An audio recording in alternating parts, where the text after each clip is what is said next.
Star news corner पर आपका स्वागत है। मैं रत्नेश पांडे। बीपीएससी 71वीं को लेकर के खूब चर्चाएं हो रही हैं। 70वीं में किस तरीके की और ज्यादा मुझे लगता है कि सिक्योर किया जाएगा, क्योंकि 70वीं में जो कुछ भी गड़बड़ी हुआ तो 71वीं में किस तरीके से परीक्षा का पैटर्न देखिए, पैटर्न उटर्न मत बदले। ये लोग पैटर्न बदल के क्या करेगा? ये लोग सबसे बड़ी बात है कि क्वेश्चंस का जो बीपीएससी का क्वेश्चन दिया जाता है, परीक्षा के लिए आता है, तो उसका स्टैंडर्ड होना चाहिए। आप कहते हैं यूपीएससी का स्टैंडर्ड का लेगा, तो यूपीएससी स्टैंडर्ड ना सही, कम से कम यूपीएससी के समरूपता तो उसका होना ही चाहिए। क्वेश्चन का पैटर्न बदले। दूसरी बात की, आपको अगर नॉर्मलाइजेशन करना होगा तो पहले आप फॉर्म में लिख दीजिए कि नॉर्मलाइजेशन करेंगे। तीसरी बात की, आप ध्यान दीजिए कि कहीं चोरी चकारी तो नहीं चल रहा है, इस पर जम के ध्यान देने की जरूरत है।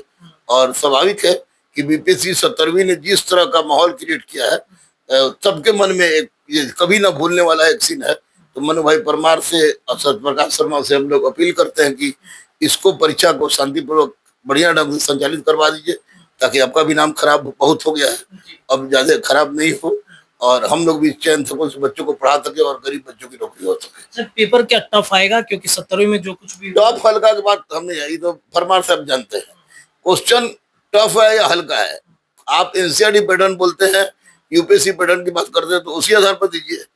आप ये मत दीजिए कि बूझो तो जानो। यूपीएससी इतना टफ भी मत दीजिए, आईएएस का परीक्षा नहीं है, लेकिन जिस तरह का क्वेश्चन आपने दिया था उस तरह का क्वेश्चन मत दीजिए, क्योंकि गैंगमैन का भी परीक्षा नहीं है।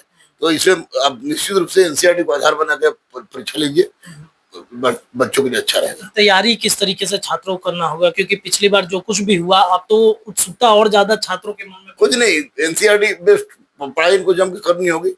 एनसीईआरटी बेस्ड जम के पढ़े, करेंट जम के पढ़े, रेगुलर सेट मारे, और एक बार लुसेंट या क्राउन को भी जरूर इस बार देख ले, क्योंकि बीपीएससी कुछ भी कर सकता है। एसडीएम को लेकर सर सबसे ज्यादा पद है इसमें। हाँ, एसडीएम का पद सबसे ज्यादा है और एसडीएम पर सबसे ज्यादा लोग ललायत भी रहते हैं। तो मैं यही आशीर्वाद दूंगा कि ये लोग ले ले। बाकी जो होगा और गड़बड़ हुआ तो हम लोग आवाज उठाएंगे। मैं तो आवाज उठाऊंगा, चाहे नोटिस चाहे कोर्ट कुछ भी हो, मैं आपके साथ हूँ। सर, आप पर हमेशा नोटिस पर नोटिस आ रहा है सर, बावजूद इसके आप लगे हुए हैं छात्रों को। सर नहीं, छात्र हित में बात करना और सत्य की बात करना, उस देश में मैं रहता हूँ जहाँ कहा जाता है कि जहाँ सत्य है वहाँ ईश्वर है। तो नोटिस से कोई फर्क नहीं पड़ता है, जहाँ गलत होगा वहाँ मैं बोलूंगा। अंत में सर छात्रों के लिए क्या कहिए? बस मिटा दे अपनी हस्ती को। अगर कोई मर्तबा चाहो कि दाना खाक में मिलकर गुले गुलजार होता है, 70वीं का दर्द को छोड़िए और 71वीं के लिए अपने आप को लगा दीजिए। चलिए, 70वीं के दर्द को आपको छोड़ना होगा और 71वीं के लिए पूरी तरीके से खुद को झोंक देना होगा, क्योंकि एक बहुत बड़ा मौका आपको मिलेगा। अगर 70वीं छूट गई है तो 71वीं बीपीएससी की तैयारी में आप लग जाइए।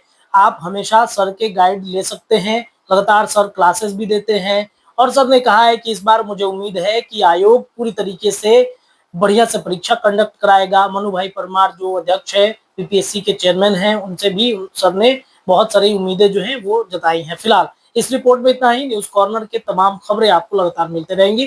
बहुत बहुत धन्यवाद।